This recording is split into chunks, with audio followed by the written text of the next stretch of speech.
Najua kwamba kuna vitu vingi sana unatamani kuvijua, na mimi nipo kwa sababu ya wewe kujua. Haijalishi kwamba unajua sana ama kidogo.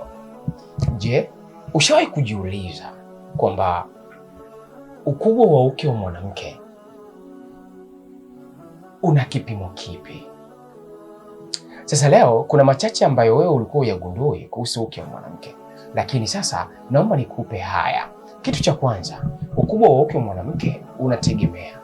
Kuna mwingine unaanzia sentimita 7, lakini kuna mwingine anafika mpaka sentimita 10.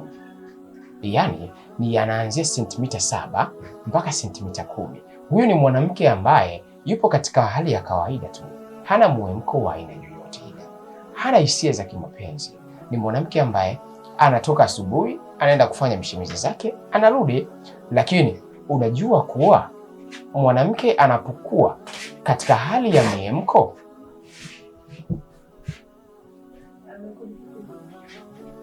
okay, tuendelee.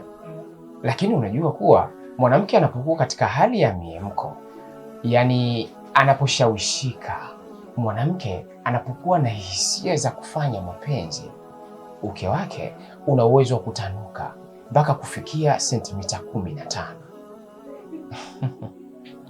Utakuwa unajiuliza sana kwamba kwa nini mwanaume ana urefu wa sentimita 7 mpaka 14, alafu mwanamke ana uwezo wa kutanuka kufikia sentimita 15 akiwa na mihemko ya kufanya mapenzi. Acha niendelee kukwambia kitu. Hali hiyo si pekee akiwa na hali ya kufanya mapenzi, bali hali hiyo inatokea pindi tu mwanamke pia anapofikia hatua ya kufika ule muda anaohitaji kujifungua, uke wake unatanuka pia.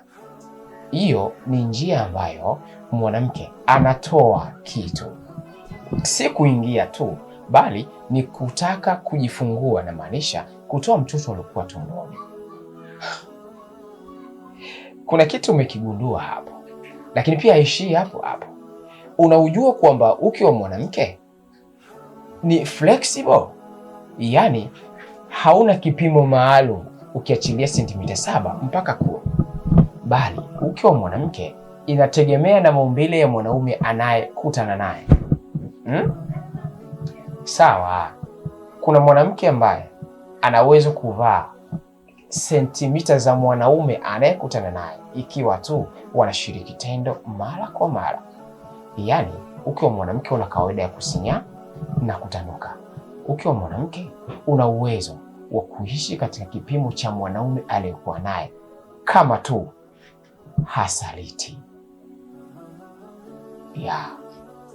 Kwa hiyo basi, wewe kama mwanaume unao uwezo wa kumgundua mwanamke uliokuwa naye kama anakusaliti utapokuwa tu makini.